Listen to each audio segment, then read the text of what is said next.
ಎಲ್ಲರಿಗೂ ಶುಭೋದಯ. ನನ್ನ ಹೆಸರು ಗಾನವಿ. ನಾನು 2ನೇ ತರಗತಿಯಲ್ಲಿ ಓದುತ್ತಿದ್ದೇನೆ. ನನ್ನ ಶಾಲೆ ಹೆಸರು Shri Sharada international school, Karatagi. SSLC ಪ್ರೋಗ್ರಾಮಿಗೆ ಸ್ವಾಗತ.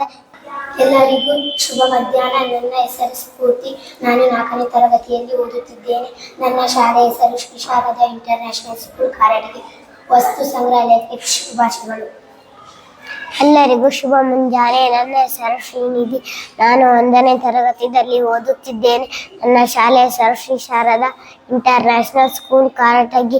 SSLC ಪ್ರೋಗ್ರಾಮಿಗೆ ಸ್ವಾಗತ. ಇಂದು ನಾವು ಏಕವಚನ ಮತ್ತು ಬಹುವಚನ ಬಗ್ಗೆ ತಿಳಿಸಿಕೊಡುತ್ತೇವೆ.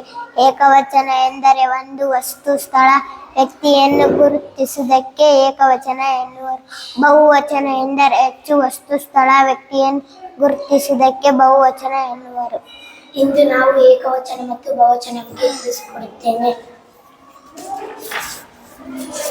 ತಾಯಿ ತಾಯಂದಿರು, ಪಂಡಿತ ಪಂಡಿತರು, ವೈದ್ಯ ವೈದ್ಯರು, ಅರ್ಚಕ ಅರ್ಚಕರು, ಗುರು ಗುರುಗಳು, ಮರ ಮರಗಳು, ಗಿಡ ಗಿಡಗಳು, ಪೆನ್ನು ಪೆನ್ನುಗಳು, ಸೈನಿಕ ಸೈನಿಕರು, ಪುಸ್ತಕ ಪುಸ್ತಕಗಳು, ಬಳ್ಳಿ ಬಳ್ಳಿಗಳು. ಧನ್ಯವಾದಗಳು. ಏಕವಚನ ಮತ್ತು ಬಹುವಚನಗಳನ್ನು ನೋಡಿದ್ದೀರಿ ಹಾಗೂ ಅವುಗಳ ಬಗ್ಗೆ ತಿಳಿದುಕೊಂಡಿದ್ದೀರಿ. ಧನ್ಯವಾದಗಳು.